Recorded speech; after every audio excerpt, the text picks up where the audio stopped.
ఢిల్లీ మరియు కోల్కతా మ్యాచ్ ఒక రివ్యూ తెలుసుకుందాము. అంటే ఇది నా ఒపీనియన్ అనమాట. ఢిల్లీ క్యాపిటల్స్ మ్యాచ్ ఓడిపోవడానికి రిషబ్ పంత్ చేసిన తప్పులు, ఆ టీంలోని ప్లేయర్స్ చేసిన కొన్ని తప్పులు అని చెప్పి నాకు అనిపిస్తోంది.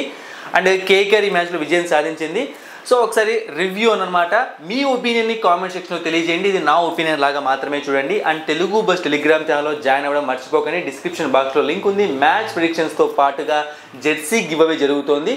మీకు తెలుసు అనుకుంటాను ఎలా కాంటెస్ట్లో ఎలా పార్టిసిపేట్ చేయాలి ఏంటి అని మన ప్రివ్యూ అంటే మ్యాచ్ ప్రివ్యూ వీడియోలో తెలుసుకోండి. ఇక్కడ మనకు అంత టైం లేదు. సో టాస్ గెలిచింది ఢిల్లీ. బ్యాటింగ్ ఎంచుకున్నారు. నాకు తెలిసి ఇక్కడే చాలా పెద్ద మిస్టేక్ చేశారు. వాళ్ళు చేజింగ్కి వెళ్ళి ఉంటే చాలా బాగుండేది.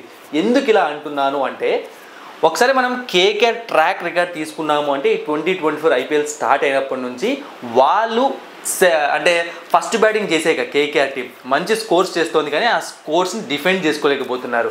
మీరు ఈవెన్ ఎస్ఆర్హెచ్ జరిగిన ఫస్ట్ మ్యాచ్ని చూడండి. సో ఆ రోజు మ్యాచ్లో కూడా ఆల్మోస్ట్ ఎస్ఆర్హెచ్ గేమ్లోంచి బయటకు వెళ్ళిపోయింది, కానీ సింగిల్ హ్యాండెడ్గా హెన్రిచ్ క్లేసన్ లాస్ట్ వరకు నిలబడ్డాడు. ఏదో ఒక మిస్టేక్గా హెన్రిచ్ క్లేసన్ అవుట్ అయిపోవడం వల్ల ఆ రోజు మ్యాచ్లో కేకేఆర్ గెలిచింది. రీసెంట్గా జరిగిన మ్యాచ్ చూడండి, జాస్ బట్లర్ మ్యాచ్ ఎలా గెలిపించుకున్నాడు కేకేఆర్ పైన. అండ్ అలాగే రీసెంట్గా జరిగిన ఇంకొక మ్యాచ్ పంజాబ్ వాళ్ళు అంత పెద్ద భారీ స్కోర్ని కూడా చాలా ఈజీగా చేసేసారు. సో కేకేఆర్కి ఉన్న ప్రాబ్లం ఏంటి అంటే, ఎంత స్కోర్ కొట్టినా వాళ్ళు డిఫెండ్ చేసుకోలేకపోతున్నారు. ఇలాంటి ఒక వీక్ పాయింట్ని తెలిసి కూడా రిషబ్ పంత్ ఏమో పెద్ద మిస్టేక్ చేశాడు. అండ్ ఇంకొక విషయం ఏంటి అంటే, ఈరోజు పిచ్ మీరు బౌలింగ్కి అనుకూలించింది అనుకున్నారంటే చాలా పెద్ద పొరపాటు చేసినట్టే. ఎందుకంటే పిచ్ రిపోర్ట్ మనం టెలిగ్రామ్ ఛానల్లో చూసాం కదా. ఏం చెప్పారు అంటే, మంచి బ్యాటింగ్ వికెట్, గ్రౌండ్ కూడా చాలా చిన్నగా ఉంది, అంటే బౌండరీస్ చాలా చిన్నగా ఉన్నాయి, బట్ భారీ స్కోర్లు అంటే ఒక 260 కాకుండా సరే ఒక మంచి స్కోర్ వస్తుందని చెప్పారు అన్నమాట. అంటే 220, 230 ఆ రేంజ్లో స్కోర్స్ వచ్చే విధంగా ఉందని చెప్పారు. సో నేను కూడా ఒక చిన్న మెసేజ్ పెట్టాను టెలిగ్రామ్ ఛానల్లో, అంత పెద్ద స్కోర్స్ రాకుంటే బాగుంటుంది, నార్మల్గా మ్యాచ్ ఉంటే బాగుంటుంది, ఎందుకంటే రోజు భారీ స్కోర్లు చూస్తుంటే బోర్ కొడుతుందని చెప్పాను. అయితే మరి మన బాధను తెలుసు, మన బాధను కాదు, చాలామంది నాలాగా బాధపడుతున్నారు. మరి వాళ్ళ బాధను ఢిల్లీ క్యాపిటల్స్ తెలుసుకుందేమో తెలియదు, కానీ బ్యాటింగ్ పిచ్ పైన కూడా వాళ్ళందుకు వాళ్ళే తప్పులు చేసి చాలా తక్కువ స్కోర్ 153 వచ్చేలా బ్యాటింగ్ చేశారు. ఈ విషయం నేను చెప్పట్లేదు. మ్యాచ్ అయిపోయాక పోస్ట్ మ్యాచ్ ప్రెజెంటేషన్లో రిషబ్ పంతే స్వయంగా చెప్పాడు, ఈ పిచ్ పైన 180 to 210 స్కోర్ చేసి ఉంటే బాగుండేది, చాలా మంచి బ్యాటింగ్ వికెట్, మేమే తప్పు చేసాము అని చెప్పి.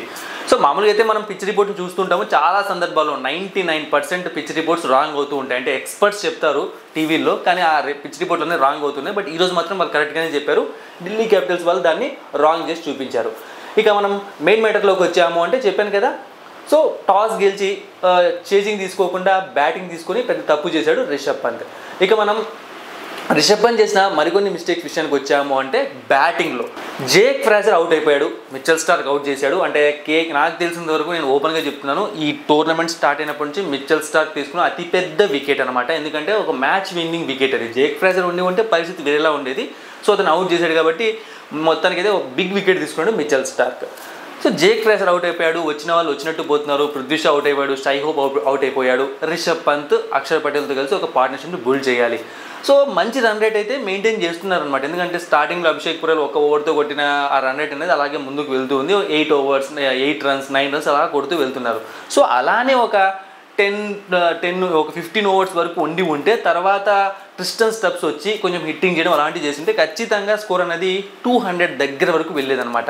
బట్ రిషబ్ పంత్ కూడా ఎందుకు ఈరోజు మ్యాచ్లో ఫస్ట్ నుంచి హిట్టింగ్ చేయాలని చెప్పి ఒక క్యాచ్ మిస్ అయింది, తర్వాత మళ్ళీ వరుణ్ చక్రవర్తి బౌలింగ్లో మళ్ళీ హిట్టింగ్ చేయడము. సో ఈ విధంగా ఏమో గేమ్లో కొద్దిసేపు ఉండాలి అంటే బ్యాటింగ్ చేసి ఉంటే బాగుంటుందేమో అనిపించింది. ఎందుకంటే అక్కడ రిషబ్ పంతే కదా రెస్పాన్సిబుల్గా ఆడాల్సింది, అతనే మిస్టేక్ చేసి వెళ్ళిపోయాడు. ఇక తర్వాత వాళ్ళకు కూడా పెద్ద స్కోప్ రాలేదు. సో అందుకే లాస్ట్కి కుల్దీప్ యాదవ్ కొట్టిన స్కోరే హై స్కోర్గా ఉందన్నమాట. ఆ రేంజ్లో మనం ఢిల్లీ క్యాపిటల్స్ బ్యాటింగ్ చూసాము. ఇక మనం Delhi Capitals team Rishabh Pant captain చేసిన ఇంకొక మిస్టేక్ ఏంటి అంటే, స్కోర్ తక్కువగా ఉంది 153. ఆల్రెడీ రిషబ్ పంత్కు పిచ్ కండిషన్ ఏంటో తెలుసు. అంటే ఈ పిచ్ పైన ఈ స్కోర్ ఎందుకు పనికిరాదు, ఇది మంచి బ్యాటింగ్ వికెట్ అని చెప్పి రిషబ్ పంత్కు బాగా తెలుసు. ఆ టైంలో వాళ్ళ మెయిన్ బౌలర్స్ని పవర్ ప్లేలోనే అంటే 2 overs అయిపోయాక 3 overs అయిపోయాక దింపింటే బాగుంటుందేమో నా ఫీలింగ్ అనమాట. అంటే ఫాస్ట్ బౌలర్స్ని కొంచెం పక్కన పెట్టి ఎవరు వాళ్ళ మెయిన్ బౌలర్స్ అంటే కుల్దీప్ యాదవ్, అక్షర్ పటేల్. మీరు చూసారంటే అక్షర్ పటేల్ ఈరోజు వికెట్స్ తీసుకున్నాడు. సో కుల్దీప్ యాదవ్ కూడా ఒకవేళ పవర్ ప్లేలో ఇచ్చి ఉంటే వికెట్స్ తీసుకునేవాడేమో. ఎందుకంటే ఫిల్ సాల్ట్ వికెట్ పడాల్సింది, కానీ విలియమ్స్ క్యాచ్ మిస్ చేశాడు. పవర్ ప్లేలో వాళ్ళ ప్లేయర్ చేసిన మిస్టేక్ ఇది. పవర్ ప్లేలో వికెట్ పడితే ఖచ్చితంగా ఈరోజు మ్యాచ్ కొంచెం అంటే ఇంకొంచెం ఈ 24 బాల్స్లో అంటే అంతవరకు కాకుండా ఇంకా బాగా జరిగేదేమో. ఎందుకంటే Phil Salt almost half score కొట్టేశాడు. సో ఈ విధంగా రిషబ్ పంత్ బౌలింగ్ చేంజెస్ కూడా కొంచెం బాగా చేయాల్సింది. లో స్కోరింగ్ మ్యాచ్ కాబట్టి ప్రెజర్ పెట్టడానికి ట్రై చేసింటే బాగుండేదేమో అనిపించింది. ఇక నెక్స్ట్ మనం కేకేఆర్ టీం గురించి చూసాము అంటే శ్రేయస్ అయ్యర్ స్వయంగా చెప్పాడు అనమాట, టాస్ వాళ్ళు ఓడిపోయాక మేమే బౌలింగ్ తీసుకోవాలనుకుంటున్నాము అని చెప్పి. ఎందుకంటే వాళ్ళకి బ్యాటింగ్ సెట్ కావట్లేదు. అయితే ఫిల్ సాల్ట్ ఫెంటాస్టిక్ ఇన్నింగ్స్ అనమాట, అతనికి హ్యాట్సాప్ చెప్పాల్సిందే. ఈడెన్ గార్డెన్స్ అనేది రెచ్చిపోతున్నాడు. ఎందుకంటే ఈడెన్ గార్డెన్స్ బౌండరీస్ చాలా చిన్నగా ఉన్నాయి, మంచి బ్యాటింగ్ వికెట్. ఇక సునీల్ నరైన్ యాజ్ యూజువల్గా తను ఏం చేయాలో చేస్తున్నాడు అనమాట, అది బ్యాటింగ్ అయినా బౌలింగ్ అయినా. అండ్ ఈరోజు పిచ్ కూడా కొంచెము మనకు స్పిన్కి టర్న్ అయింది. సో వరుణ్ చక్రవర్తి వికెట్ పడ్డాయి. సునీల్ నరైన్కి కూడా ప్యూర్ టాలెంట్ మాత్రమే కాకుండా అంటే కొన్నిసార్లు బ్యాటింగ్ పిచ్ కాకుండా తన టాలెంట్తో ముందుకు వెళ్తూ ఉంటాడు. బట్ ఈరోజు మ్యాచ్లో కొంచెం టర్న్ కూడా అయింది. సో ఈ టర్న్ కూడా రిషబ్ పంత్ యూస్ చేసుకోలేకపోయాడు. అక్కడ ఒక పాయింట్ చెప్పాల్సింది మిస్ చేశాను. సో ఈ టర్న్ కూడా రిషబ్ పంత్ అంటే స్పిన్కి కొంచెం అనుకూలిస్తుంది కాబట్టి అందుకే ముందే కొంచెం అక్షర్ పటేల్ని కుల్దీప్ యాదవ్ని తీసుకొని వచ్చుంటే గేమ్లోకి ముందే అంటే పవర్ ప్లేలోనే, బట్ మిస్ చేశాడు అనిపించింది. ఇక మనం మళ్ళీ కేకేఆర్ మ్యాటర్లోకి వచ్చాము అంటే ఇక్కడ సో వాళ్ళైతే చాలా ఈజీగా స్కోర్ని చేసేసారు. బట్ మనం శ్రేయస్ అయ్యర్కి హ్యాట్సాప్ చెప్పాల్సిందే. అంటే మిచెల్ స్టార్క్ విషయంలో నేను ఆల్రెడీ చెప్పాను, జేక్ ఫ్రాచర్ వికెట్ తీసుకోవడం అనేది ఈరోజు ఆల్మోస్ట్ హాఫ్ మ్యాచ్ కేకేఆర్ని గెలిపించేశాడు మిచెల్ స్టార్క్. కానీ ఆ రన్స్ కొట్టించుకోవడం మాత్రం ఆపట్లేదు.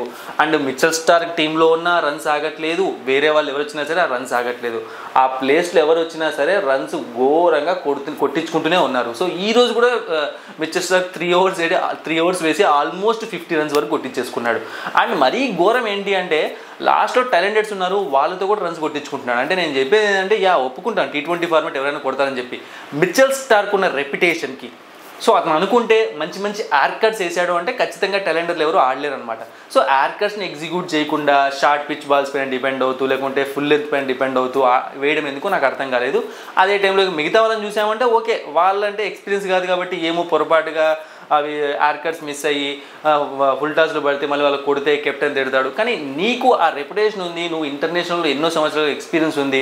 ఎందుకంటే ఈరోజు మ్యాచ్లో 120-130 వరకే ఢిల్లీ క్యాపిటల్ స్కోర్ రావాల్సి ఉంది. కానీ ఎవరు మిచెల్ స్టార్క్ వేసిన స్పెల్ వల్లే అంత స్కోర్ వచ్చింది నాకు అనిపించింది. లాస్ట్లో ఇంకా ఆ ఓవర్ కూడా మళ్ళీ మిచెల్ స్టార్క్ వస్తాడని నేను భయపడ్డా. బట్ శ్రేయస్ అయ్యర్ చాలా మంచి డెసిషన్ తీసుకున్నాడు, ఎవరికి ఆండ్రీ రసెల్కి బౌలింగ్ ఇచ్చి.